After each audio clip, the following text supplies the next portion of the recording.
Ciao a tutti ragazzi e bentornati sul canale di Fabrizio Teghesi. Lo scorso mercoledì avete visto il primo video sulla Futaba 7XC, che è la radio top di gamma dell'azienda giapponese produttrice di radiocomandi e servocomandi, e sui servi appunto CB700 che avevo appunto recensito. Avevamo fatto una prima introduzione. Questa volta ragazzi andremo un po' più a fondo, vedremo che cosa si può fare con questa radio. E quindi ragazzi, dopo la sigla cominciamo subito con l'unboxing. Ho anche provato questa radio e non vi anticipo niente, tutto dopo la sigla.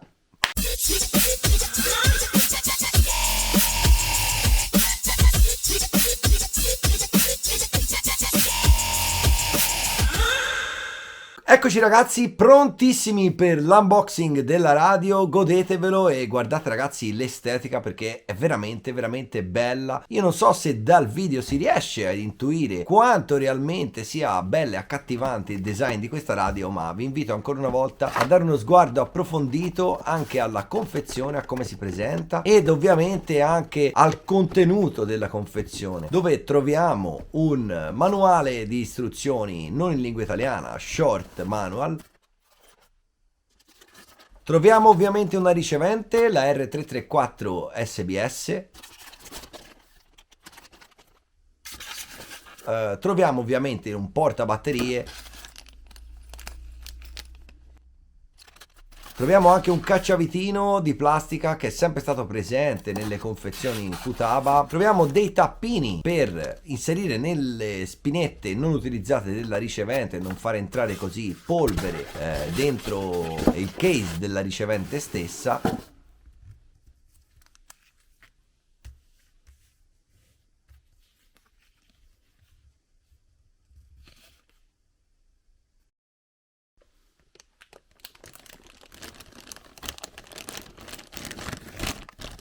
Ed ovviamente ragazzi troviamo anche il nostro radiocomando veramente spettacolare, è pieno di tasti ovunque, ci sono veramente tantissimi tasti, tutti ovviamente come in tutte le radio top di gamma configurabili, quindi possiamo assegnargli noi una funzione. Abbiamo nella parte superiore l'appoggio per le dita e sul lato sinistro la regolazione che loro assegnano all'ATL, quello che loro chiamano ATL, che è la regolazione del punto di frenata massimo, quindi mentre stiamo andando con un semplice tocco con l'indice della mano sinistra riusciamo ad aumentare o diminuire la frenata. E sul lato destro abbiamo il fondo corsa, il fine corsa dello sterzo.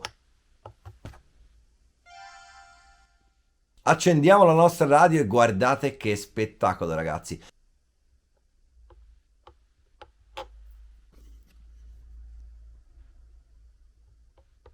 Ha un display touchscreen a colori, totalmente tutto configurabile, ha decine di parametri nel suo menu. Ma oggi ragazzi non vi voglio parlare delle regolazioni di fino, non vi voglio parlare di tutti i menu che ha questa radio. Magari se a qualcuno va di approfondire questo argomento possiamo fare un video totalmente dedicato, ma voglio invece parlarvi delle cose basilari, di quello che ho fatto prima di andare a provarla e di quali sono state le mie sensazioni dopo averla provata. La prima cosa che ho fatto è guardare la versione firmware presente all'interno del mio radiocomando e controllare sul sito Futaba la presenza di nuovi aggiornamenti. Ho poi scoperto che gli aggiornamenti si scaricano anche dal sito del distributore e quindi sono andato sul sito Radiosistemi per scaricare l'ultimo aggiornamento e con mio sommo stupore ho notato che avevo già installato l'ultimo aggiornamento sul mio radiocomando. Successivamente sono andato a personalizzarmi il nome utente ed a sostituire quello di default con il mio nome e cognome, f.teghesi. Ho inoltre programmato i servocomandi. Ragazzi, questo l'ho fatto la volta precedente, ma non volevo anticiparvi questa chicca che ha questa radio e quindi volevo lasciare tutto per questo video. Pertanto torneremo un attimo indietro nel tempo e vi farò vedere di come ho programmato i servocomandi e soprattutto cosa si può fare. L'altra volta non vi avevo detto che i servi CB700 sono servi totalmente programmabili. Ragazzi, si può fare veramente di tutto. Hanno tantissimi parametri totalmente modificabili e configurabili. Come? Attraverso una program card esterna che si collega al computer, oppure per i possessori di radio Futaba installando direttamente il servo nella porta COM della stessa radio. Nel mio caso si trovava sul lato destro. E cosa si può fare dentro questo menu? Innanzitutto attivare la modalità SR Mode, quindi la modalità Super Response. Questa modalità esiste in 3 versioni, SR1, SR2 ed SR3. Chiaramente non so che cosa cambia tra le 3 versioni, ho fatto delle brevi ricerche ma non ho trovato niente. Scriverò direttamente a Futaba dalla loro pagina ufficiale e chiederò anche ai tecnici radiosistemi per vedere se loro hanno più delucidazioni, e questo attiva chiaramente la modalità di risposta veloce. Poi si possono modificare tantissimi parametri: la forza, la velocità, qualunque tipo di parametro. Addirittura, ragazzi, non so se vi è mai capitato, ma con l'usura, con l'andare avanti del tempo, i servi non trovano più perfettamente lo zero perché magari gli ingranaggi internamente hanno preso un po' di gioco e quindi cominciano a tremare perché il motorino, non trovando la posizione dello zero, va continuamente a destra e a sinistra e quindi comincia appunto a verificarsi un fastidioso tremolio, soprattutto sullo sterzo. In questo caso, ragazzi, abbiamo un parametro che è la dead band, quindi il punto morto, dove aumentando questo valore otterremo un punto morto maggiore e quindi, ragazzi, il servo smetterà di vibrare. Non solo, ci sono tantissime funzioni, addirittura li possiamo overclockare, e soprattutto questi servi, utilizzando la tecnologia S-Bus 2, vengano memorizzati, cioè il loro numero viene memorizzato all'interno della ricevente e successivamente potremmo, una volta installati sul veicolo e collegati alla ricevente ai quali sono stati assegnati, modificare tutti i parametri anche non collegandoli fisicamente alla radio. Tutti i parametri meno l'SR Mode, che può essere attivato soltanto collegando fisicamente la spinetta alla porta COM del vostro radiocomando. Attraverso le impostazioni del servocomando si può anche invertire il senso di rotazione e, come sappiamo, ragazzi, quando andiamo a fare i reverse dalla radio, ovviamente tutto viene totalmente scombinato perché il punto zero cambia, mentre facendo il reverse direttamente dalla programmazione del servocomando non avremo nessun tipo di cambiamento nelle posizioni zero del servo, quindi anche questo può essere utile. Io ho fatto il reverse su uno dei 2 servi e l'ho fatto dal servo e non dalla radio. Ragazzi, una volta memorizzati i servocomandi sulla stessa ricevente, grazie alla tecnologia S-Bus 2 riusciamo a definire noi i canali, quindi il canale 1, che è solitamente lo sterzo sulla ricevente, e il canale 2, che è il gas sulla ricevente, possono essere tranquillamente invertiti. L'altra volta vi ho parlato della possibile difficoltà di utilizzo dei servi veloci. Bene, vi faccio riflettere su una cosa: quando un servo è molto veloce, ovviamente sarà veloce ad andare ma veloce anche a tornare.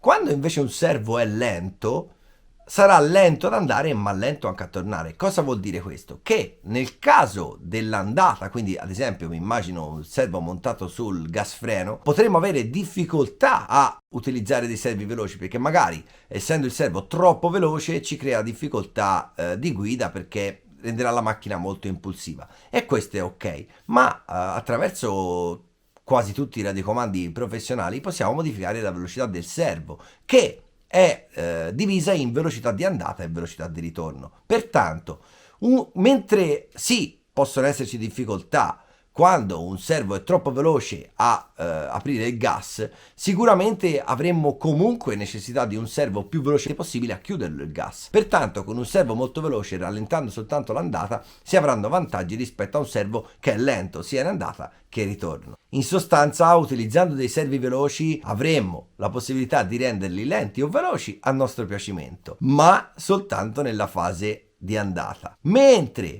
utilizzando un servo lento sarà sempre lento in andata e in ritorno, e questo sicuramente non è positivo. Ho poi installato la ricevente all'interno del mio case facendo tutti i vari collegamenti e alla fine, ragazzi, sono entrato in programmazione per modificare i vari EPA una volta montato sulla macchina e quant'altro. Come ripeto ragazzi, non vi spiegherò tutte le singole funzioni della radio, se no ci vorrebbe veramente un video di 4 ore. Ditemi magari se avete bisogno di approfondimenti su qualcuna di queste funzioni e ovviamente vi realizzerò il video. Cosa ho fatto quindi per fare il test di questo radiocomando? Sono andato a girare sempre al Nitro Park Pietrasanta, approfittando appunto della gara, della prima prova di campionato nazionale che ci sarà il 6 marzo in questa pista, facendo così un secondo test e non toccando assolutamente la macchina. Che cosa ho notato ragazzi? Inizialmente ero veramente in difficoltà, non mi trovavo con la posizione di guida della radio e ovviamente non mi trovavo neanche con la velocità estrema di questi servi. Avevo i miei riferimenti con la vecchia piastrada e con la vecchia radio e ci è voluto un bel po' prima di trovare i nuovi riferimenti. Non solo, ero in difficoltà anche a trovare la costanza e quindi il passo di gara. Successivamente mi sono abituato ragazzi ed è stata vera poesia. Già dal sabato sono andato subito fortissimo e ho visto differenze soprattutto nelle curve veloci dove chiaramente con gli altri servi stentavo ad entrare, mentre con questi ragazzi la macchina era veramente tremenda, una spada. Entrava subito anche sul veloce e soprattutto ho trovato tanta differenza anche in frenata, dove chiaramente un servo un po' più aggressivo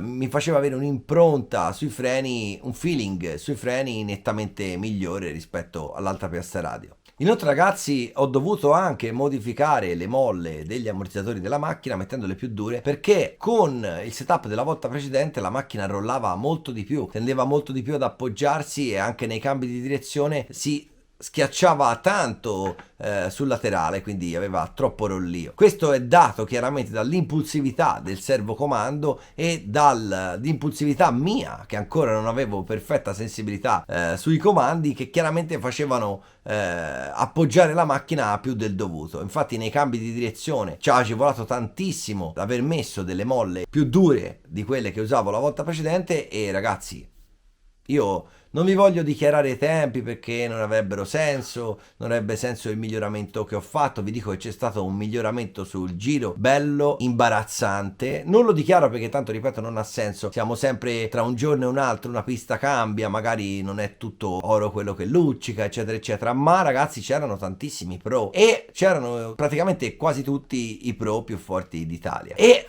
sinceramente sono molto contento perché sia sul best lap che sul passo di gara, lì chiaramente viene un pochino fuori la mia mancanza di allenamento, comunque sul best lap ero veramente vicino come non lo ero da tantissimi anni. Potrebbe essere un caso, quindi ripeto, non voglio dirvi che il radiocomando o i servi hanno fatto tutta questa differenza, però ragazzi io sono sempre lo stesso di prima, la macchina a parte le molle è sempre la stessa di prima e quindi cioè l'unica cosa che ho cambiato sono i servi e la radio e ripeto magari tutto questo si sposa perfettamente con quella pista di Pietrasanta dove sono andato a girare, che è molto stretta, è molto tecnica. Non lo so, questo non lo so, io non sono il tipo che fa sensazionalismi senza motivo, però ragazzi io non so se qualcuno di voi c'era, ha potuto vedere i cronologici che tra l'altro non sono stati presi da cronometro manuale ma dal sistema di cronometraggio della pista. Io ragazzi posso dire che sono veramente ultra soddisfatto del risultato e sinceramente se prima avevo qualche dubbio adesso veramente non ho più dubbi sul fatto di aver fatto un ottimo investimento che mi porterà sicuramente dei vantaggi nella maggior parte delle piste. Devo riprovarla varie volte, adesso sono stati 2 giorni di test e ripeto, la riproverò a questo punto al campionato nazionale, alla prima prova, e vi terrò ovviamente super aggiornati e ragazzi se avete qualche richiesta particolare contattatemi attraverso le mie fanpage di Facebook oppure su Instagram oppure scrivete come sempre qua sotto nei commenti. Io ragazzi vi do appuntamento al prossimo mercoledì con un altro video e ci vediamo, ciao ciao!